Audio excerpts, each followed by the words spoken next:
ao podcast do P Superior. Ao longo de um conjunto de episódios vamos falar com especialistas sobre as questões que preocupam os jovens na entrada no mercado de trabalho.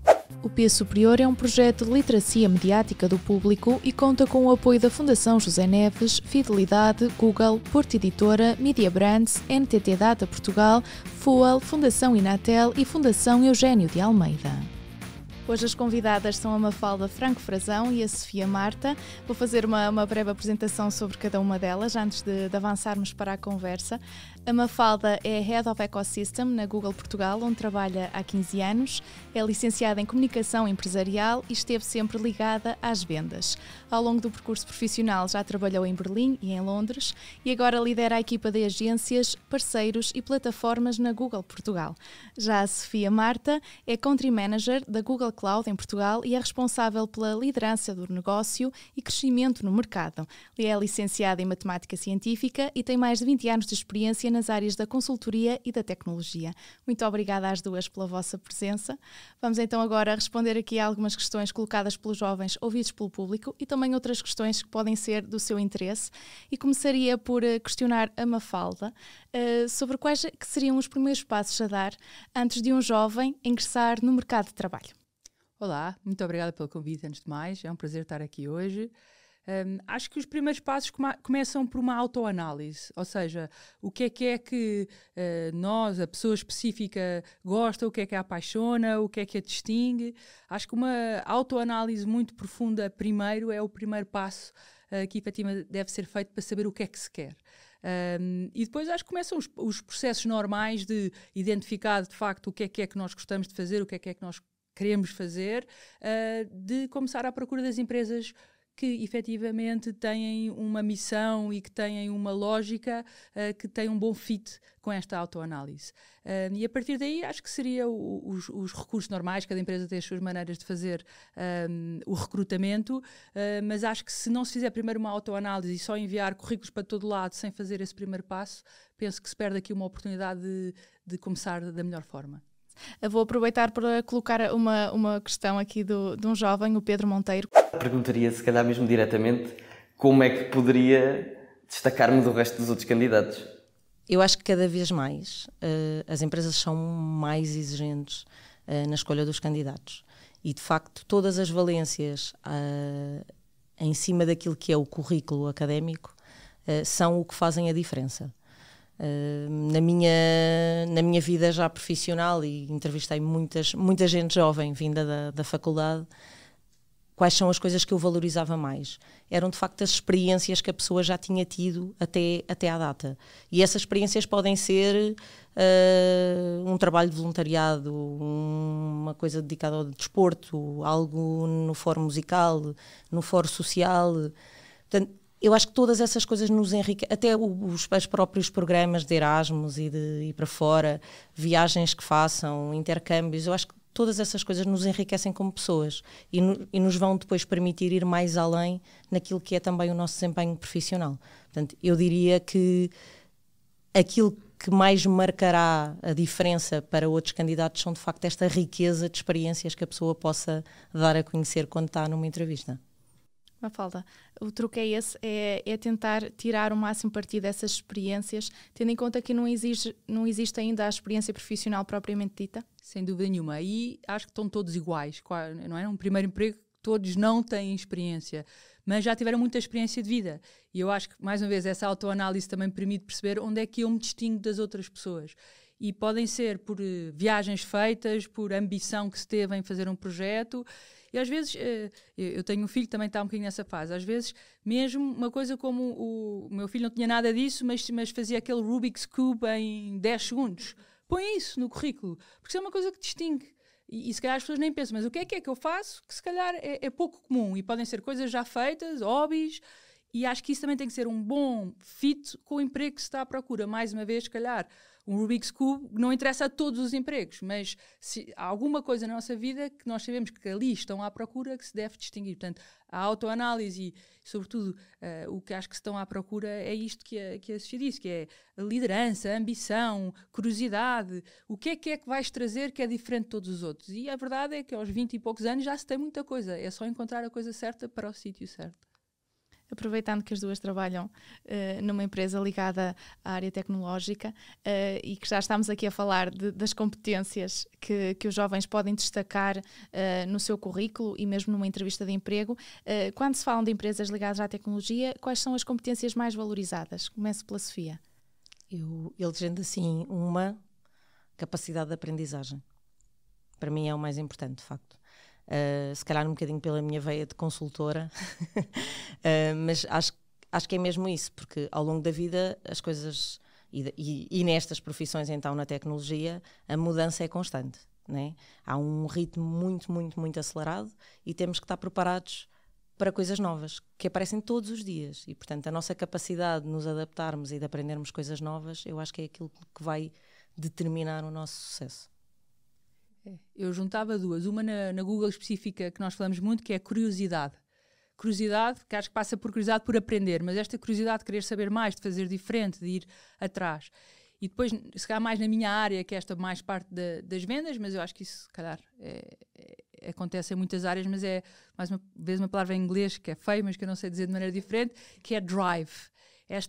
O drive, a capacidade da pessoa ir atrás, não se deixar derrotar pela burocracia, não se deixar derrotar pelo impossível. Este drive de não parar e ir atrás, pelo menos eu especificamente, é uma coisa que sempre valorizei muito nas entrevistas, tentar perceber se a pessoa tem esse drive, não sei como é que se diz. Muito bem. E como é que poderíamos, vou começar aqui pela Mafalda, incentivar mais mulheres a se interessarem por carreiras na área tecnológica? Adoro esta pergunta. Por desmistificar. Porque a área da tecnologia é tão fácil para uma mulher ou interessante para uma mulher quanto a educação ou a saúde. Não quer dizer com isto, porque é real, que todos tenham que ter uma licenciatura em matemática, como é que o caso assim, que é óbvio que abre mais as portas, mas eu acho que sou um bom exemplo disso. Eu tirei um curso de comunicação empresarial. Porquê? Porque todas as tecnológicas precisam de todas as funções onde, à data de hoje, existem mais mulheres a tirar cursos superiores. Mais uma vez, acho que devemos trabalhar para que mais mulheres também tirem outros cursos onde há menos representatividade. Mas não entrando tão profundo e falando com as pessoas que estão agora a acabar os seus cursos, não acho que tenham que ter medo de achar que só trabalham pessoas que tiraram engenharia ou matemática nas tecnológicas. Não. Todas as funções, todos os cursos são necessários nas tecnológicas. Com a diferença que uma tecnológica, nem sempre, e tudo depende das situações, mas tem mais progressão de carreira, tem melhores salários, tem mais cuidado com o work-life balance. Mais uma vez, não quero generalizar e não estou a dizer que isto seja o caso em todas as tecnológicas e que não seja o caso noutras. Mas a verdade é que são empregos que tipicamente têm estas componentes que eu acho que muita gente procura e que as mulheres não devem deixar de ir atrás só porque não têm um curso que à partida seja aquele que se julga ser o necessário numa tecnológica. Existe dificuldade em ter um emprego ligado à tecnologia ou já começa a haver mais inclusão, mais igualdade de oportunidades para as mulheres nestas áreas?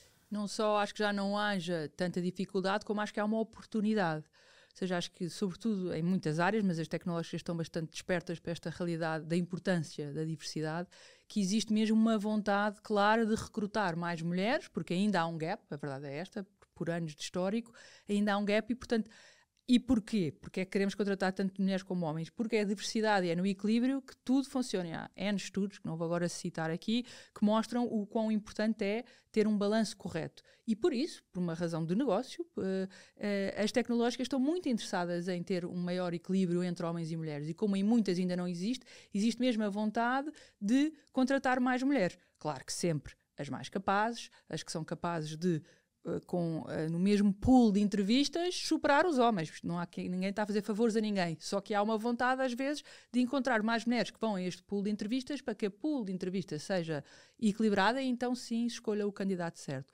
E portanto acho que há uma oportunidade neste sentido.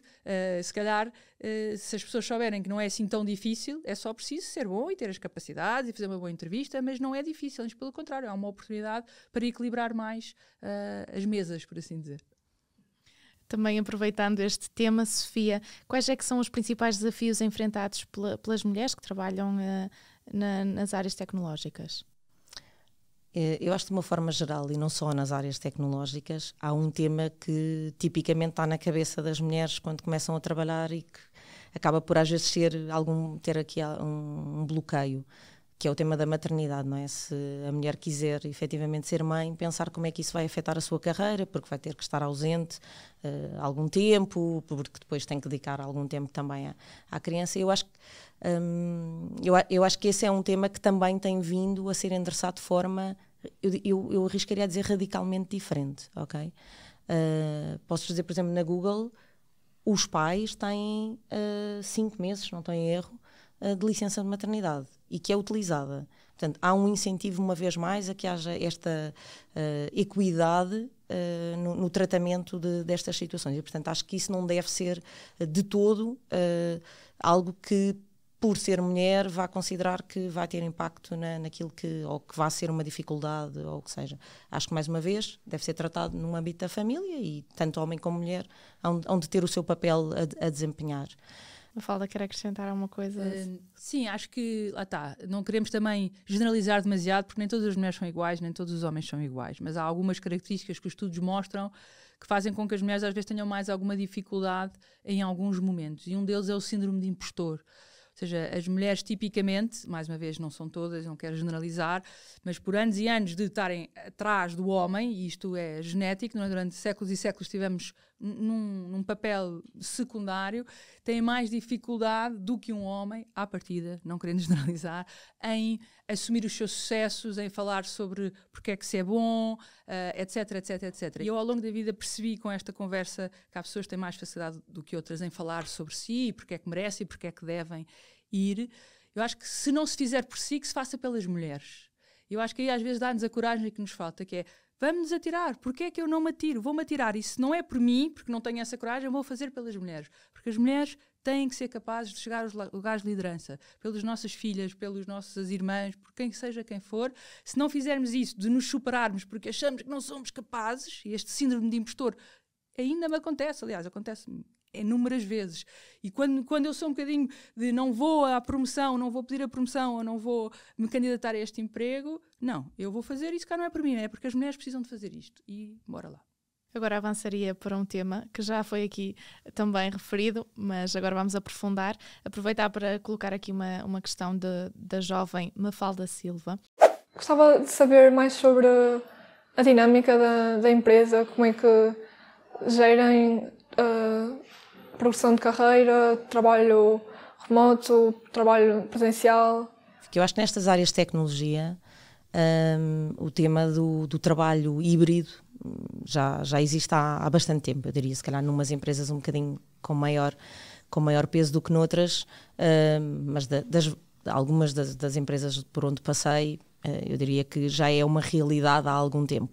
Claro que com o tema da pandemia intensificou, não é? E, portanto, chegámos aqui, eu acho que a um extremo de 100% remoto. Também não sou defensora do 100% remoto, e acho que muitas das empresas neste momento estão a chegar um bocadinho também a essa conclusão, porque nós somos sociais, não é? Nós somos um animal social e precisamos de socializar, precisamos de comunicar, precisamos de ter momentos onde estamos com as outras pessoas.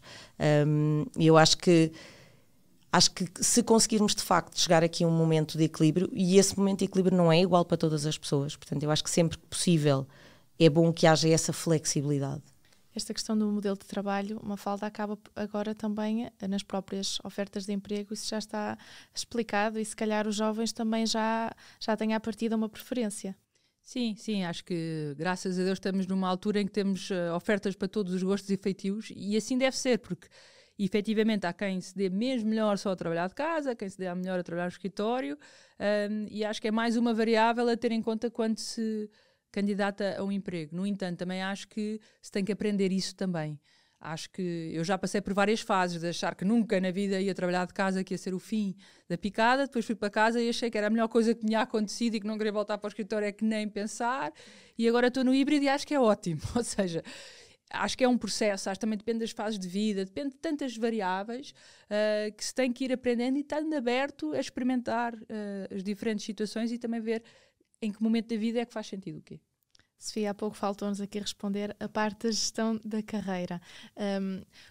Um jovem já tem a preocupação de saber isto de antemão, neste caso a Mafalda questionou, e seria uma pergunta que colocaria numa entrevista de emprego. Já existe esta preocupação em saber o que é que vem a seguir na função que irá ocupar? Eu acho que há, sim, a resposta é sim. Acho que há essa preocupação. Acho que é importante termos um plano, uma ambição de onde é que queremos chegar, e acho que é importante perceber, quando estamos a endereçar um determinado desafio profissional, se esse desafio, no futuro, pelo menos nos vai abrir portas para atingir essa ambição que temos. Depois as coisas pelo caminho às vezes não são exatamente como nós esperávamos, e as coisas mudam, e a nossa própria ambição muda, e a nossa própria vontade muda. Mas sim, eu acho que as empresas nesta área tecnológica hoje em dia já têm modelos de carreira muito bem definidos, o que é esperado em cada patamar dessa carreira, o que é esperado de um lado e do outro, não é? O que é esperado do lado da pessoa que está a desempenhar a função e o que é esperado da empresa.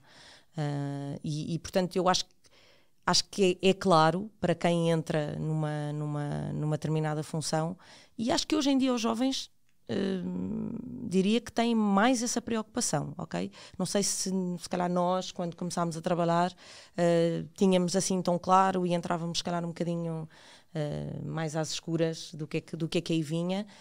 Acho que hoje em dia há mais clareza, e os próprios jovens buscam essa clareza. Há muito mais informação, a verdade é essa, não é?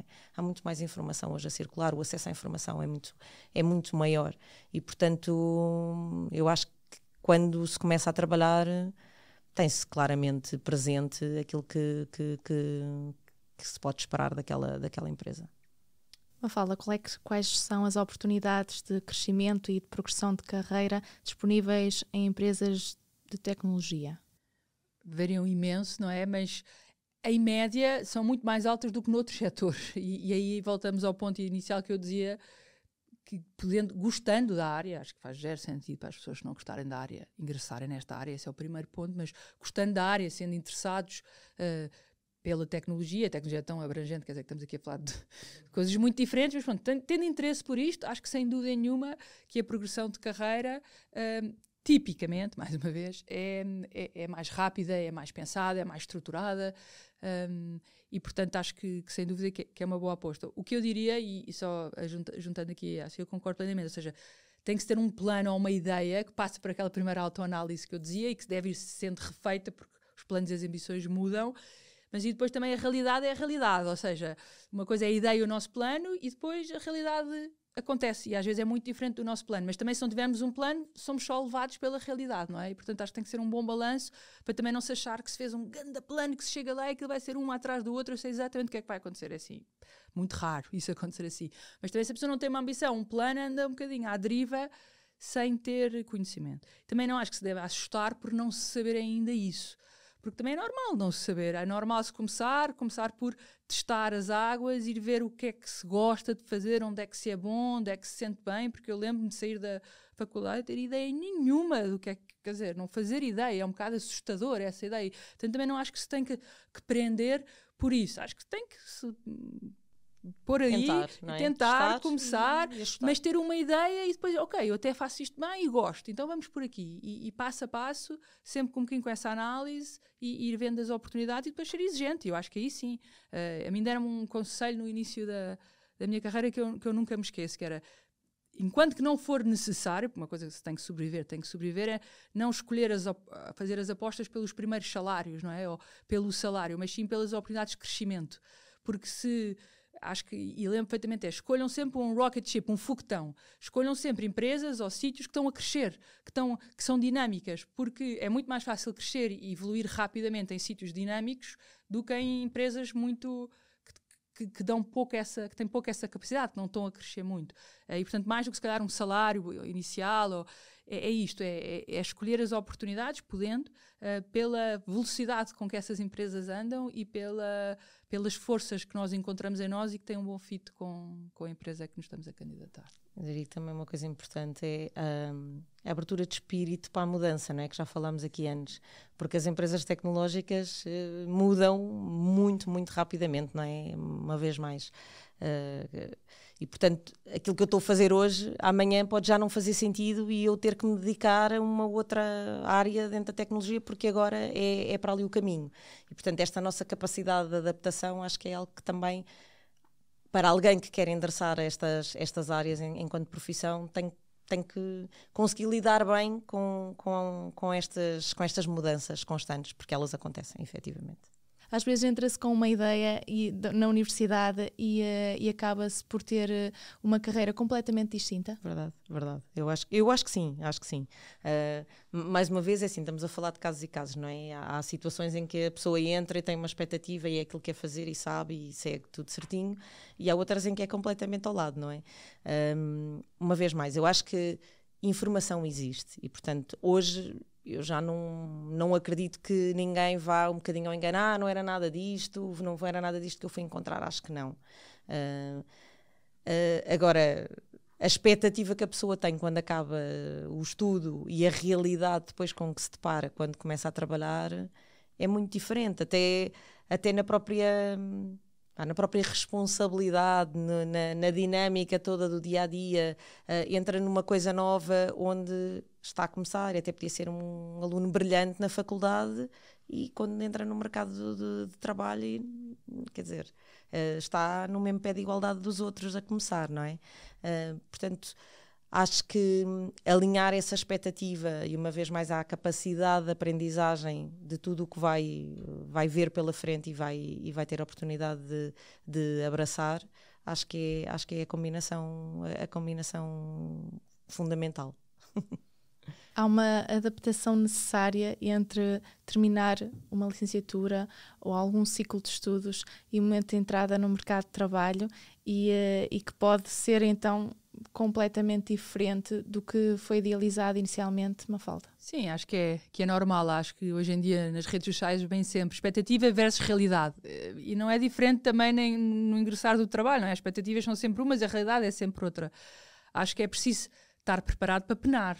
Tão simples quanto isto, ou seja, e temos dado uma visão um bocado romântica aqui e bem, porque queremos motivar as pessoas, mas é uma mudança muito grande. Nós não fazemos ideia quando começamos a trabalhar o que é que estamos a fazer, fazemos erros atrás de erros, temos que nos superar. Pronto, é um embate muito grande e vai haver sofrimento. E não há nenhum emprego, por mais interessante que seja, que eu diria que 50% seja não aquilo que a pessoa gostava de estar a fazer. E todos esses 50% pode ser muito mais. Ou seja, mesmo quando a pessoa gosta muito do que está a fazer, há sempre tarefas, há imensas coisas no dia-a-dia, e quando se começa, eu diria que devia ser 90%, de coisas chatas, tarefas que não apetece nada a fazer. E não é isto que a pessoa tira um curso espetacular e vem para esta empresa incrível e estou aqui a olhar para um Excel o dia todo, quando o que eu faço lindamente é encantar as pessoas com a minha comunicação. Quer dizer, pronto, há um processo e é bom estar claro que é mesmo isto, é expectativas versus realidade. O embate vai ser grande, mas desde que a pessoa esteja a aprender e que sinta que está a aprender e que é melhor e que está a conseguir tirar dali valor, acho que deve persistir. Também não se deve desistir à primeira e não se deve ficar 10 anos sem gostar do seu emprego. É um equilíbrio dos dois, eu acho. Estamos a chegar ao fim da nossa conversa. Só para terminar, gostaria de perguntar às duas que conselhos é que deixam a um jovem, aos jovens que estão a terminar os estudos e prestes a entrar no mercado de trabalho. Mafalda. Começo eu. Então, eu diria tenham ambição. Acho que têm tudo pela frente, podem ser quem quiserem ser. Eu sei que muitas vezes as notícias são negativas e as coisas não são fáceis, e com isto não quero dizer que seja fácil ingressar no mundo do trabalho, mas sejam ambiciosos. Eu lembro-me que nunca achei na vida que ia entrar numa Google, mas lembro-me de estar nos primeiros empregos e dizer, isto não é isto, tenho a certeza que não é isto para mim, eu não sei o que é, mas isto não me chega. E mudei várias vezes, e depois quando me candidatei e entrei na Google, lembro-me que ainda estava o senhor a dizer-me as condições, eu não estava a ouvir nada, só estava aos berros no quarto a saltar de alegria por ter entrado. Mas porque tinha esta ambição dentro de mim e não tinha nenhum curso especial, ou seja, não havia razão para ser escolhida no meio de milhares de pessoas, ou se calhar havia, mas encontrei essa. E o meu ponto é, sejam ambiciosos, estão no início da vossa carreira, há tudo por fazer no mundo, há tantos problemas para solucionar, encontrem o que é que de facto vos faz brilhar por dentro. Tenho a certeza que isso vai abrir muitas portas. Tenho uma falta a falar, eu estava-me a lembrar esta semana ali numa daqueles posts do LinkedIn, numa entrevista que estavam a fazer ao Obama exatamente quais eram os conselhos que davam à malta nova, e ele dizia qualquer coisa do género, já não me lembro das palavras certas, mas era learn how to get stuff done, qualquer coisa assim do género. E achei muita graça porque é realmente esta atitude, não é? Eu acho que é esta atitude de focar na solução e não focar no problema. Acho que isso é mesmo muito importante para o sucesso profissional, seja ele qual for. Espero que na área tecnológica. E terminamos assim este episódio com estes conselhos muito úteis. Obrigada mais uma vez às duas por se terem juntado a esta conversa e por contribuírem com todo este conhecimento, toda a vossa experiência profissional, e encontramos-nos num próximo episódio. Obrigada. Obrigada.